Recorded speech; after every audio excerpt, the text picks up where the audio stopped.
क्या आपने कभी सोचा है कि साउथ अमेरिका के सबसे गहरे जंगलों से लेकर साइबेरिया की बर्फीली जमीन तक कहानियां ऐसे जीवों के बारे में क्यों बताती हैं जिन्हें किसी भी साइंटिस्ट ने कभी प्रूव नहीं किया।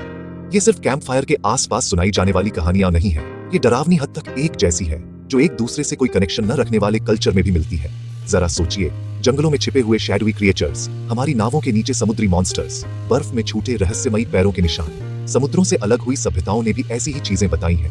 बड़े बड़े बालों वाले जीव, सांप जैसे नदी मॉन्स्टर्स, रात के आसमान में पंखों वाले जीव।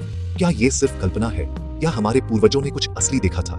सदियों से लोग इन छिपे हुए जीवों से डरते रहे हैं या उनकी पूजा भी करते रहे हैं। येती, लॉच नेस मॉन्स्टर, चुपकाबरा, इन्हें देखे जाने की कहानियां आज भी सामने आती हैं। हमारे मॉडर्न जमाने में भी ये कहानियां कभी पूरी तरह से गायब क्यों नहीं होती? क्या इस मिथक के नीचे कोई गहरी सच्चाई छिपी है? हो सकता है कि ये कहानियां उस समय की गूंज हो जब इंसान धरती पर ऐसे जीवों के साथ रहते थे जिन्हें हम भूल गए हैं, या शायद, बस शायद, वे अभी भी वहीं कहीं हैं, अंधेरे से देख रहे हैं। तो अगली बार जब आपको जंगल में किसी टहनी के टूटने की आवाज सुनाई दे या रात में कुछ आपको देखता हुआ महसूस हो, याद रखना, कभी कभी दुनिया अपने सबसे अच्छे राज छिपा कर रखती है, और वो पुरानी कहानियां, उनमें शायद हमारी सोच से भी ज्यादा सच्चाई हो।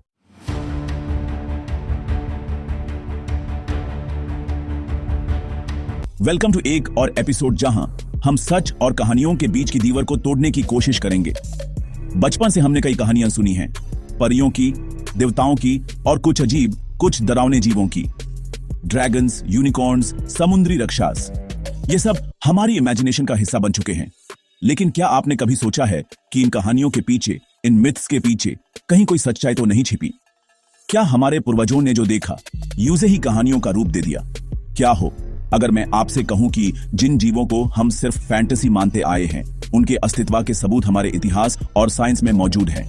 क्या आपको लगता है कि मिथिकल क्रीचर्स सिर्फ कहानियों तक सीमित हैं? तो तैयार हो जाइए एक ऐसे सफर के लिए जहां हम उन 5 प्राचीन जीवों का राज खोलने वाले हैं जो कहानियों से बाहर आकर रियलिटी बन गए। ये सफर आपको हैरान कर देगा, आपको सोचने पर मजबूर कर देगा।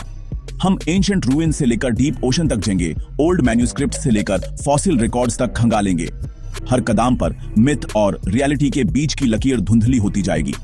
इस वीडियो में हम सिर्फ कहानियां नहीं सुनेंगे, हम एविडेंस देखेंगे, साइंटिफिक थ्योरीज को समझेंगे और यह जानने की कोशिश करेंगे कि कैसे हमारे एंसेस्टर्स की इमेजिनेशन ने उन सच्चाइयों को एक नया रूप दिया जो उन्होंने अपनी आंखों से देखी थी।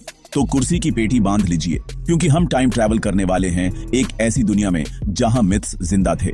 Myths sometimes hold hidden truths. Let's begin this journey. दोस्तों, जब हम मिथिकल क्रीचर्स के बारे में सोचते हैं तो सबसे पहले शायद एक ही नाम ज़हन में आता है, ड्रैगन। एक विशाल पंखों वाला जीव जो आग उगाल सकता है। यूरोप से लेकर चाइना तक, अमेरिका से लेकर इंडिया तक, लगभग हर प्राचीन सभ्यता की कहानियों में, उनके फोल्कलोर में ड्रैगन्स का जिक्र मिलता है। यह एक अजीब बात है ना?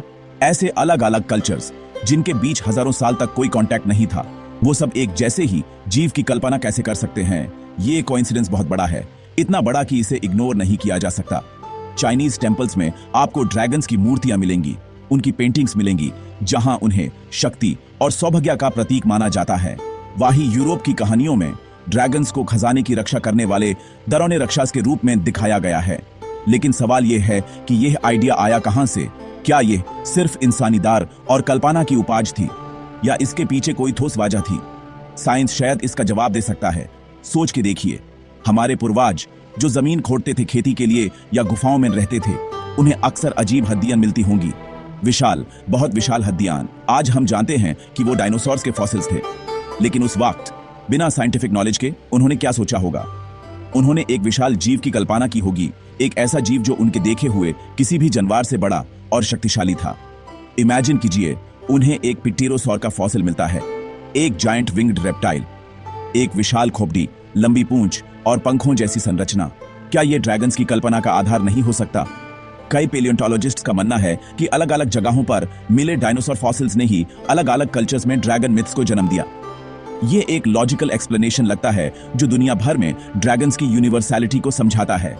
लेकिन बात यहां खत्म नहीं होती। केव ड्राइंग्स जो हजारों साल पुरानी हैं, उनमें भी कुछ ऐसे जीवों के चित्र मिलते हैं जो आज के रेप्टाइल से मेल नहीं खाते, लेकिन ड्रैगन्स से काफी मिलते जुलते हैं।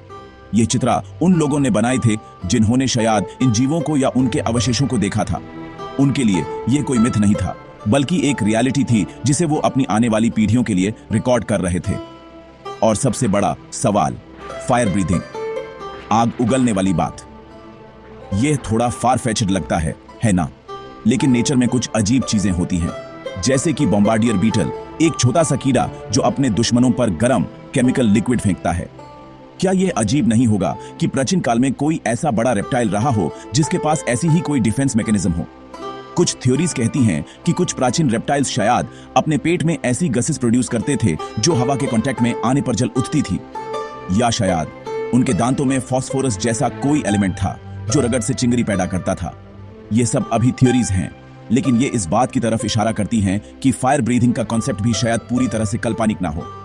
तो जब आप अगली बार किसी चाइनीज टेंपल में ड्रैगन की मूर्ति देखें या किसी यूरोपियन कहानी में ड्रैगन के बारे में पढ़ें, तो सिर्फ यूज एक मिथ मत समझिए। यह सोचिए कि यह हमारे पूर्वजों का तरीका था उस विशाल, अजीब और शायद डरावने सच को समझने का जो उन्हें जमीन के नीचे दफन मिला था। वो फॉसिल्स, वो हड्डियां उनके लिए एक अनजान राक्षस की निशानी थी। ड्रैगन का मिथ इसलिए शायद सबसे बड़ा प्रमाण है कि कैसे इंसानियत ने साइंस के अनजाने रास्तों को कहानियों के जरिए समझने की कोशिश की।